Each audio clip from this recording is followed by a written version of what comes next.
নমস্কার বন্ধুরা, আজ বানিয়ে নেব এই যে দেখছেন, এটা আপনারা হয়তো ভাবছেন রসগোল্লা, একদমই না। পিঠের দিনে আজ বানিয়ে নেব খুব সহজভাবে দারুণ স্বাদের পিঠে রেসিপি। আজকে বানাবো দুধ পুলি পিঠে। যাদের পিঠে ডিজাইন যারা বানাতে পারেন না বা যাদের পিঠে দুধে দিলে ফেটে যায়, তারা এই পিঠেটা বানিয়ে সহজেই বানিয়ে নিতে পারবেন আর একটাও পিঠে ফেটে যাবে না। প্রথমে কড়াইয়ে আমি জল দিয়েছি, স্বাদমতো লবণ, একটু তেল দিয়ে দিলাম, ভালো করে মিশিয়ে নিচ্ছি লবণটা। তারপর জলটা যখন ফুটে আসবে এর মধ্যে দিয়ে দিলাম শুকনো চালের গুঁড়ি নিয়েছি 1 থেকে 1.5 বাটি। তারপর গ্যাসের ফ্লেমটা এখানে অফ করে দেবো। এটাকে ভালো করে জলের সাথে মিশিয়ে নিচ্ছি। আমার চ্যানেলে আপনি যদি নতুন হয়ে থাকেন প্লিজ আমার চ্যানেলটি সাবস্ক্রাইব করবেন আর পাশে থাকা বেল আইকনটা পুশ করে দেবেন আমার নতুন ভিডিও পাওয়ার জন্যে। ফেসবুক পেজ থেকে যদি দেখে থাকেন প্লিজ আমার ফেসবুক পেজটা ফলো করে দেবেন। ভালো করে জলটা মিশিয়ে নেওয়ার পর তারপর এটাকে আমি চাপা দিয়ে 10 মিনিট রেখে দেবো। এদিকে আমি পুরটা বানিয়ে নেব। তার জন্য আরেকটা কড়াই নিয়েছি, এর মধ্যে 1 বাটি নারকেল কোড়া আর দিয়েছি পাটালি গুড়, হাফ বাটি দিলাম। এর স্বাদ বাড়ানোর জন্য দিয়ে দিলাম একটু গুঁড়ো দুধ আর এখানে এলাচ গুঁড়ো ব্যবহার করছি। তারপর মিডিয়াম আঁচে এটাকে নাড়াচাড়া করে পুরটা আমি রেডি করে নেব।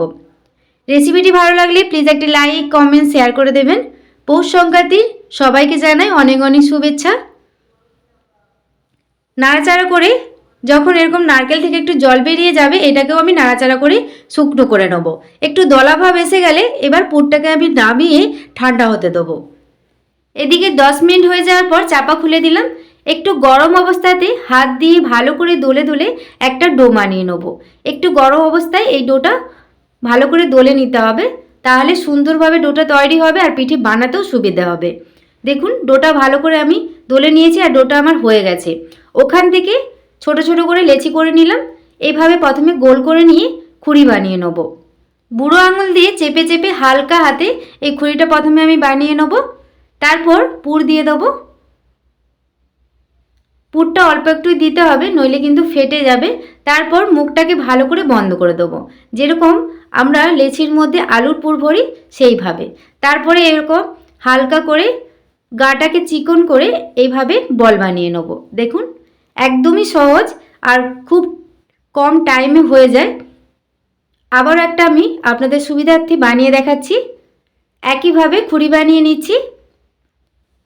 খুঁড়ি বানানো হয়ে গেলে আবারও পুর দিয়ে মুখটাকে ভালো করে আটকে নেব। আর এই মুখটা ভালো করে বন্ধ করতে হবে, নইলে কিন্তু যখন এই পিঠেগুলো দুধে দেওয়া হবে মুখটা খুলে যেতে পারে। তারপর হালকা হাতে আবারও ভালো করে বলের আকারে বানিয়ে নিলাম। দেখুন গাটা যেন চিকন হয় সেইভাবে বলটা বানিয়ে নিতে হবে। এইভাবে আমি সবগুলো বানিয়ে নিয়েছি। গ্যাসের মধ্যে আরেকটা কড়াই বসিয়েছি, দিয়ে দিলাম লিকুইড দুধ 1 থেকে 1.5 গ্লাস। এর স্বাদ বাড়ানোর জন্যে গুঁড়ো দুধ দিলাম হাফ বাটি আর দিয়ে দিলাম 2-3টে এলাচ দিলাম। দিয়ে গ্যাসের ফ্লেমটা হাই ফ্লেমে করে এটাকে ভালো করে দুধের সাথে গুঁড়ো দুধটাকে মিশিয়ে নিচ্ছি আর ফুটিয়ে নিচ্ছি। ফুটানো হয়ে গেলে তারপরে দিয়ে দেবো কিছুটা পাটালি গুড় দিয়ে দিলাম। দিয়ে আবারও ভালো করে দুধের সাথে মিশিয়ে নিচ্ছি আর দুধটা ফুটিয়ে নিচ্ছি। নাড়াচাড়া করে গুড়টা গলিয়ে নেব। কিছুক্ষণ ফুটিয়ে নেওয়ার পর তারপরে এখানে যে বলগুলো বানিয়ে নিয়েছি সেগুলো আমি দুধের মধ্যে দিয়ে দেবো। সব বলগুলো আমি দিয়ে দিচ্ছি আর এই সময় গ্যাসের ফ্লেমটা হাই ফ্লেমে রাখতে হবে। সব বলগুলো যখন দেয়া হয়ে যাবে হালকা হাতে মাঝে মধ্যে এভাবে নেড়ে নেবো আর গ্যাসের ফ্লেমটা হাই ফ্লেমে রাখবো। যত এটা ফুটানো হবে তত পিঠেটা সেদ্ধ হবে। আর এই সময় জালটা একদম কম দিলে হবে না, হাই ফ্লেমেই রাখতে হবে। মাঝে মধ্যে এটাকে হালকা হাতে নাড়াচাড়া করে নিতে হবে। 5 মিনিটের মতো ফুটিয়ে নেওয়ার পর এখানে আমি গোবিন্দভোগ চালের গুঁড়ি নিয়েছি 1 চামচ আমি দিয়ে দিলাম। অল্প পরিমাণে দিতে হবে। আপনারা গোবিন্দভোগ চালের যদি গুঁড়ি নাও দিতে চান, এমনি আপনারা যেরকম গুঁড়ি যে ব্যবহার করেন সেই চালের গুঁড়ি দিলেও হবে, তবে অল্প পরিমাণ দিতে হবে। এতে দুধের যে গ্রেভিটা সুন্দর হবে, খেতেও ভালো লাগবে। অল্প পরিমাণ লবণ ছড়িয়ে দিলাম। লবণটাকে ছড়িয়ে ভালো করে একটু মিশিয়ে নিলেই কিন্তু পিঠেটা রেডি। 10 মিনিটের মতো মোট ফুটাতে হবে। এটা আমার হয়ে গেছে। দেখুন দুধের ঘনত্বটা কতটা ঘন হয়ে আসছে। এবার গ্যাসের ফ্লেমটা অফ করে এটাকে আমি 5 মিনিট চাপা দিয়ে রাখবো। একটা প্লেটের মধ্যে নিয়ে নিয়েছি। দেখুন কত সুন্দর লাগছে, খেতেও কিন্তু দারুণ স্বাদের হয়। বাড়িতে একবার হলেও ট্রাই করে দেখবেন, খেতে দারুণ। আর একটা আমি পিঠে কেটে দেখাচ্ছি, দেখুন কতটা নরম হয়েছে।